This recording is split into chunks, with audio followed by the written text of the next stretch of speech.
Listen, parents, you keep doing the same thing over and over and over again. Like, for example, you keep spending money on skill trainers, more shots, more drills, more games. But your kid still crumbles under pressure. They still doubting themselves. They'll play small when it matters most. I'm here to tell you something that might hurt. They're not mentally weak. They're just mentally untrained. And that's your opportunity, not your failure. Listen, most youth athletes aren't soft. They're overwhelmed, basically, because confidence isn't built in drills.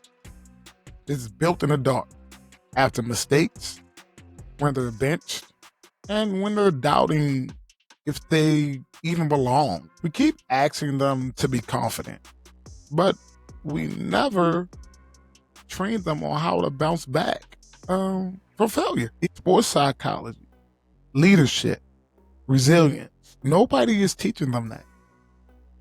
Nobody. Parents, you're doing your best, but hoping confidence comes with more reps. It's like hoping muscle grows without rest or fuel. So what happens when you finally train the mindset the same way you train your body? That's when everything shifts. Let's get real. Let's just get real. Let's just talk about it. Mental training isn't just thinking positive, right? Which, we tell our kids to think positive and, magic happens. It's thinking positive, but it's reps, right? Reps just like physical training, like confidence reps and emotional reset drills, and self-talk rewrites, leadership decision inside the Underdog Voice Academy. We don't just talk about mindset. We give athletes, your athletes, actual tools that help solve their confidence. We give them tools like the confidence ladder and reset switch and real challenges that trains their bounce back muscle. You need those bounce back muscles. Your kid doesn't need another trainer yelling at them, lock in. They need to know how to lock in. I had to realize that as a coach. I've been coaching for over 15, 20 years, and it just clicked. Not realizing all the things that I did in the past. And I thought about it, but not really thought about it.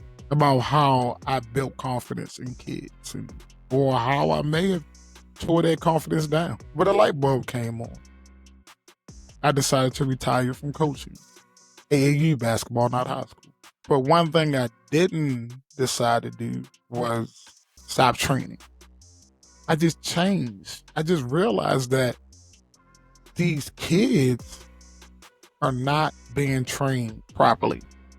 And I'm not talking about skills training. There's a lot of kids out here that really, train their skills and really do a great job at it. But I see it. And then on game day, I see it disappear. Why? Because they're spending more time on their skill and less time on their mindset. Parents, it ain't your fault. You don't know.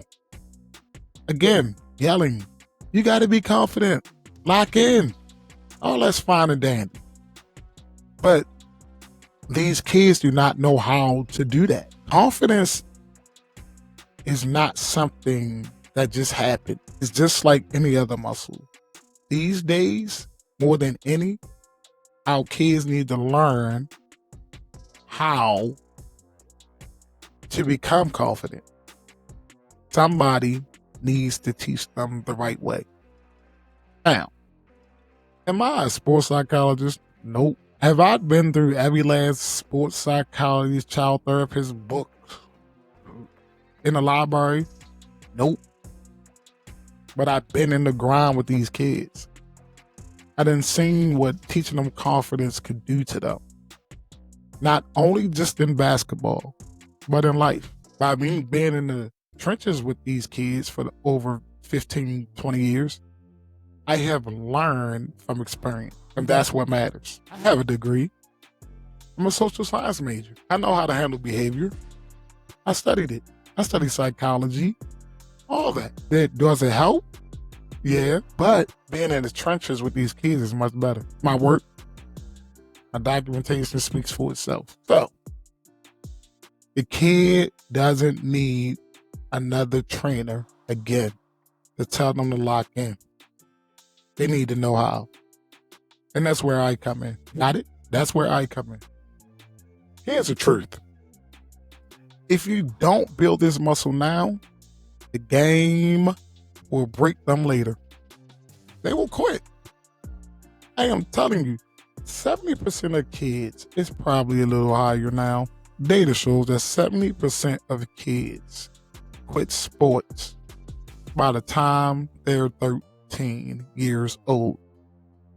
70%. That's crazy, if you ask me. That is simply crazy. And most people will think, oh, it's because they don't love the game anymore. You try to listen to you as a parent, your coach, your teammates that are supposedly more confident than you. You try to listen to all the noise and you don't know how to be confident. You're going to wind up quitting. Listen to all the noise. Hey, you got to lock in. Hey, you need to do this. Hey, you need to do that. And kids get confused like, I don't know how. A quick story. I had a young lady tell me this a week or so ago, right? So she, and sometimes her confidence get to her, right? She shoots a lot of threes. And I said, listen, I need you to drive to the basket more. Have confidence that then you're dribbling. And she said, Coach, I am not really good at dribbling. I don't have the confidence to drive like that every time because I don't have confidence in my dribbling. And this is something I said there. I said, you have to keep on doing it, no matter what. If you turn the ball over, so what? You got 3 seconds to reset. Figure you're going to have to figure it out in game situations, and I will help you. She said, Coach, but I don't know how to be confident. And that was it right there. That is what your kid is telling you. Coaches, that's what parents and coaches, that's what your kids are telling you. When you're telling them to lock in and they can't lock in, they're telling you, I don't know how.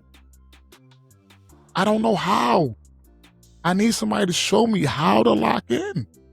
And I know most trainers don't have time to teach their kid, that they're training how to lock in, but it has to be done. In order for these kids to go to the next level, or take their game to the next level, but not even their game, their life, like to the next level and be able to, accomplish things and get out their comfort zone, they have to know how to lock in. And we have to teach them. And teaching them how to build confidence like a muscle is one of the main things that you have to do.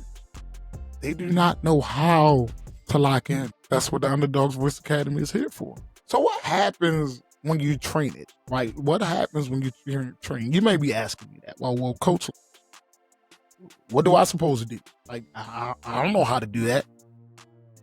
What happens, like, when you train it? Give me something. And here's what I'm going to tell you. When athletes finally get that mental edge, they stop looking at the bench after mistakes. They stop waiting for permission to lead. They start playing free. This is how you go from overlooked to undeniable. I've seen this shift in my own players.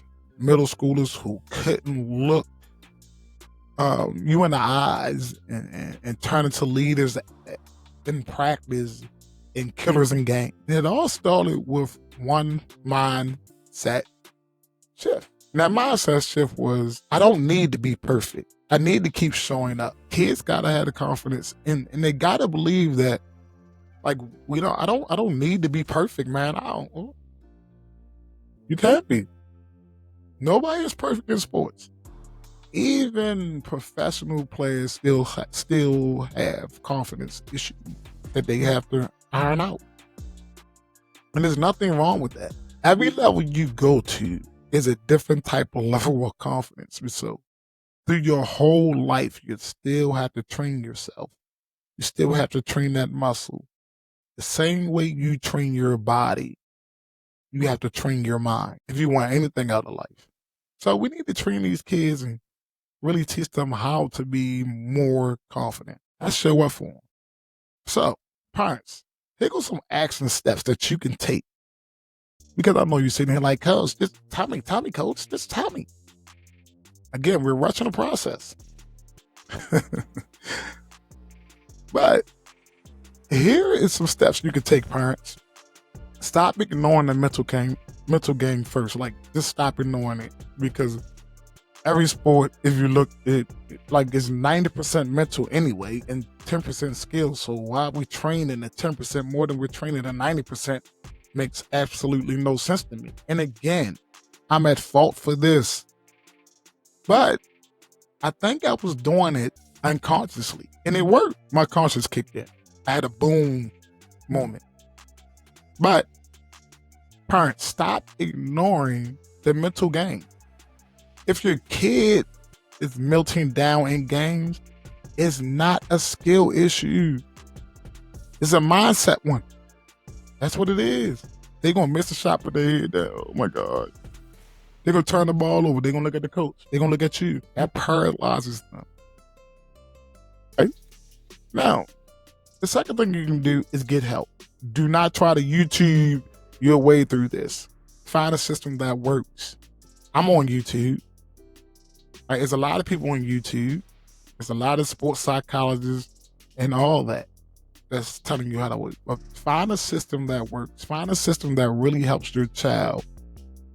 Even if it's not me or my program, find a system that really helps your child work, and somebody that has experience in the trenches with children.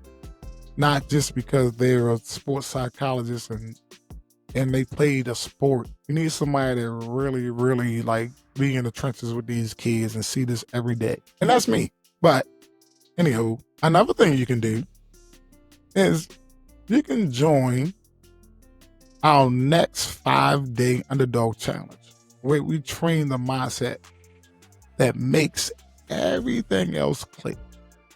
And guess what? This 5-day underdog challenge is absolutely free.